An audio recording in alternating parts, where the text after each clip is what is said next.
And now our fool takes his last steps on the fool's journey.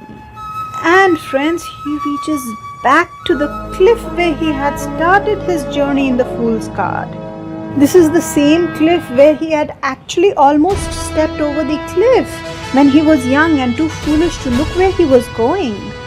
But now he sees his position very differently. He had thought he could concentrate on one and neglect the other. For example, concentrate on the body, forget the mind, concentrate on the material, forget the spiritual. But now he knows better.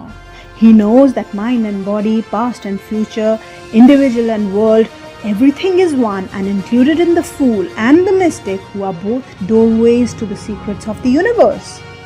Now, with a knowing smile, the fool takes that final step right off the cliff, and instead of falling, he soars higher and higher until the whole world is his to see.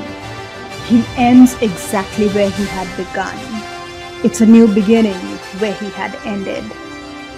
The whole world has completed, and the fool's journey is now complete.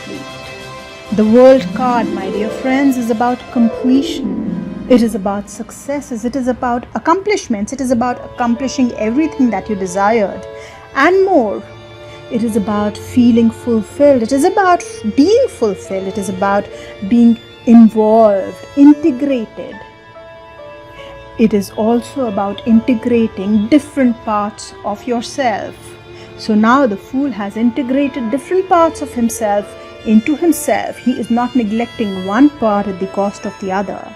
Everything has integrated into the one and only.